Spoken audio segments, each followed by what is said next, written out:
शेर का ना डर, सांप का ना डर, डर टपके का। जी हाँ बच्चों, सुप्रभात। आज की हमारी जो लोक कथा है टपका, वो इसी कहावत पर आधारित है।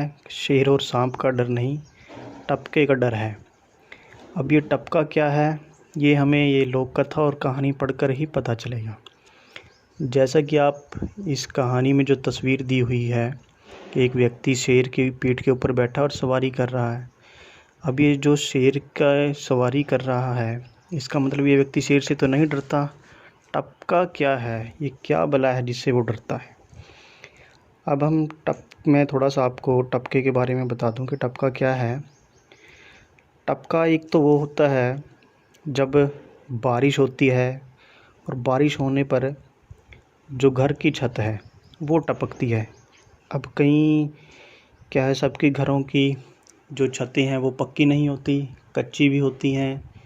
झोंपड़ियां हैं वो भी टपकती हैं, बरसात ज़्यादा होने पर या कम होने पर झोंपड़ी तो टपक जाती हैं। तो जो हमारी घर की छत से पानी टपकता है उसको भी हम टपका कहते हैं। दूसरा, आम के फल का आपको पता ही होगा।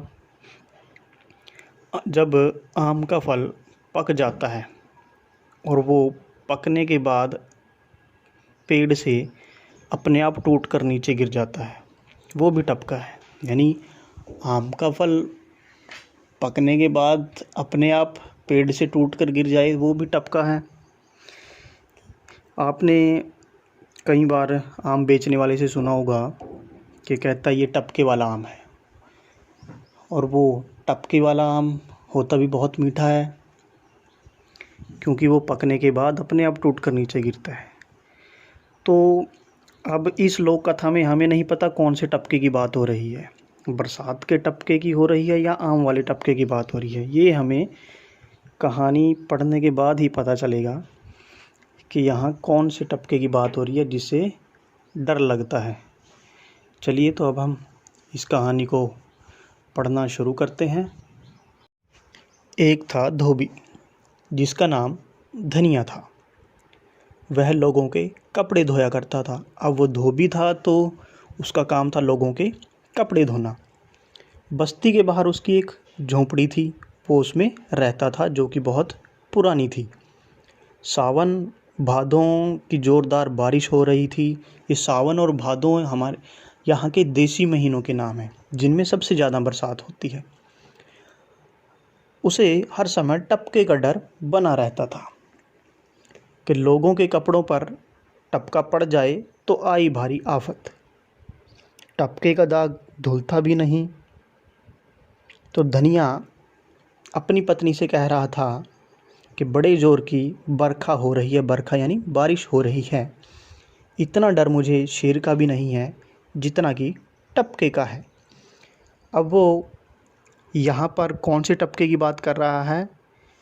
धनिया जिस टपके से डर रहा है वो है छत से पानी टपकना। यानी उसकी जो झोंपड़ी थी वो पुरानी थी, अब ज़्यादा बारिश हो गई तो उसकी झोंपड़ी की जो छत है वो टपकने लग जाएगी। अब वो लोगों के कपड़े धोता था, तो उसने झोंपड़ी में लोगों के कपड़े रखे हुए थे धोने के लिए। अब अगर उनके ऊपर वो टपका पड़ जाए, छत का जो पानी है वो उन कपड़ों पर अगर पड़ जाता तो वो दाग आसानी से उन कपड़ों से धुलता भी नहीं। इसीलिए धनिया को टपके का डर ज़्यादा है, शेर का नहीं। वो अपनी पत्नी से भी यही बात कहता है कि मुझे शेर का डर नहीं है, टपके का डर है। अब हमें ये पता चल गया कि धनिया को कौन से टपके का डर है। धनिया को छत से बारिश के अंदर, बारिश के मौसम में जो छत टपकती है बारिश होने पर, उस टपके का डर है। अब यही बात शेर ने सुनी, जो धनिया की झोंपड़ी के पिछवाड़े यानी झोंपड़ी के पीछे खड़ा था। शेर ने सोचा टपका तो मुझसे बहुत ताकतवर है, धनिया को मेरा इतना डर नहीं जितना टपके का है। उधर एक कुम्हार का गधा खो गया था। अब कुम्हार कौन होता है? जो मिट्टी से बर्तन, खिलौने इत्यादि बनाता है। उसका गधा खो गया था। घटाटोप अंधेरा इतना था कि हाथ को हाथ भी ना सूझे। घटाटोप अंधेरा यानी बहुत ज़्यादा अंधेरा था, इतना कि अपने हाथ भी दिखाई ना दे। कुम्हार अपने गधे को खोजता आ गया धनिया के पिछवाड़े यानी धनिया के झोंपड़ी के पीछे। अंधेरे में उसका हाथ शेर पर पड़ा। उसने सोचा कि उसका गधा ही खड़ा है। उस पर चढ़ बैठा और उसके कान पकड़ लिए। शेर के कान पकड़ लिए कुम्हार ने।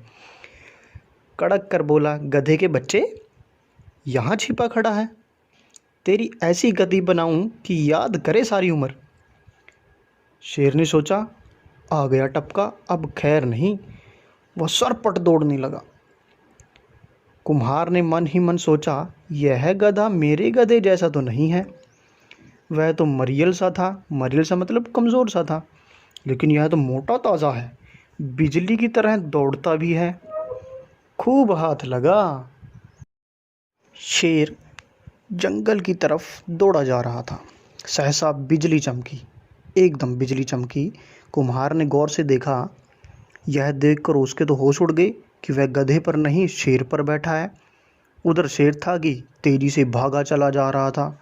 अजीब बात थी, शेर कुम्हार से डर रहा था और कुम्हार शेर से। कुम्हार सोच रहा था कि कैसे जान बचे। रास्ते में एक बरगद का पेड़ था। उसकी दाढ़ी धरती पर लटक रही थी। अब बरगद के पेड़ की जो जड़ें होती हैं वो नीचे लटकती हैं। तो शेर जब बरगद के पेड़ के नीचे से गुजरा तो कुम्हार ने उचक कर यानी छलांग लगाकर बरगद की दाढ़ी पकड़ ली। अब बरगद की दाढ़ी यहाँ पे जो बरगद की नीचे जड़ें निकलती हैं उनको कहा गया है। शेर को अपनी पीठ हल्की लगी क्योंकि अब वो कुम्हार जो था वो उसकी पीठ से उतर गया था, तो इसलिए शेर को अपनी पीठ हल्की लगी। तो उसकी जान में जान आई। वह और ज़ोर से भागा। वह डर रहा था कि टपका फिर से ना आ दबोचे। उधर कुम्हार सोचने लगा कि वह छिप जाए बरगद की खो में। उसने बरगद की एक खो खोजी। छिपकर बैठ गया उस बरगद की खो के अंदर। वह सोच रहा था कि रात यहीं काट लूं। बरगद पर शेर चढ़ नहीं सकता, तड़के उठकर घर चला जाऊंगा। उधर शेर था कि भागा ही जा रहा था, भागा ही जा रहा था। टपके का भय बैठा हुआ था उसके दिल में, शेर के दिल में। आगे मिला बंदर। अब शेर की इतनी बुरी दशा देखकर बंदर ने कहा, मामा मामा, क्या बात है, कहाँ भागे जा रहे हो। शेर अब हाँफते हुए कहता है, भाग रे भांजे, जंगल में टपका उतराया है। तो बंदर हंसकर कहता है, मामा क्या बात करते हो, टपके से डर गए? मैं तो इसे बड़े चाव से खाया करता हूँ। अब यहाँ बंदर देखो, वो खाने वाले टपके यानी आम की बात कर रहा है। ठीक है। अब आगे शेर ने गहरी सांस लेकर कहा, अरे भांजे, यह वह टपका नहीं है, यह बहुत भयंकर बला है। मेरे कान ऐसे ज़ोर से पकड़े कि मुझे नानी याद आ गई। तो बंदर ने कहा, मामा दिखाओ तो सही, कहाँ है वह टपका। तो शेर कहता है कि आखिर रहे बंदर के बंदर ही, शरारत किए बगैर नहीं रहोगे, चलो। अब दोनों बरगद की ओर चले। कुम्हार ने भोर के प्रकाश में देखा कि शेर बंदर के साथ चला आ रहा है। उसने सोचा कि बंदर उसे ऊपर से नीचे धकेलेगा और शेर खा जाएगा। वह डरकर बरगद की खो में ही छिपकर बैठ गया और उसने अपने सिर पर पत्ते रख लिए। शेर बरगद के नीचे खड़ा था, प्रकाश फैल रहा था। इस कारण शेर उतना डर नहीं रहा था। सोचता था कि टपका आ गया तो मैं भाग जाऊंगा। बंदर चढ़ गया बरगद के पेड़ पर। वह बरगद के बरमट्टों को तोड़ तोड़ कर नीचे फेंकता और पूछता, मामा क्या यह टपका है। तो शेर ने भी कहा, भांजे, जब टपके के काबू में आएगा ना तो तुझे तो क्या, तेरे पूरे कुनबे यानी परिवार को पता चल जाएगा कि टपका क्या है। अब बंदर की उल्टी बुद्धि। उछलता कूदता जा बैठा वहाँ जहाँ कुम्हार छिपा बैठा था खोह में, बरगद की खोह में।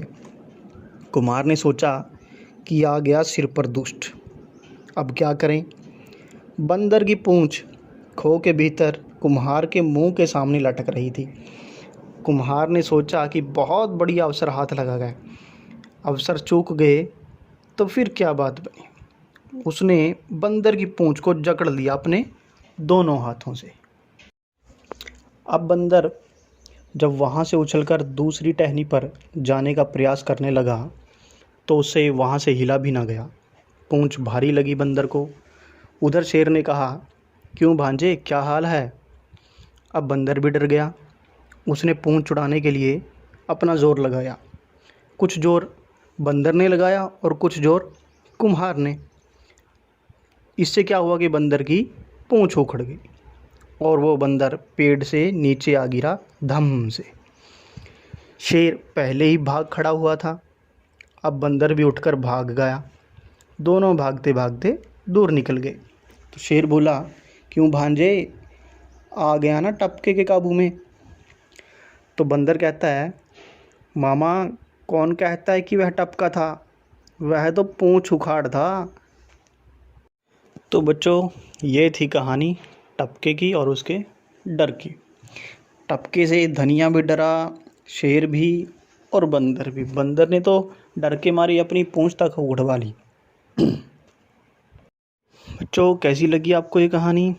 पढ़कर सुनकर मज़ा आया होगा। चलिए फिर से दोबारा मिलेंगे किसी और नई कहानी के साथ।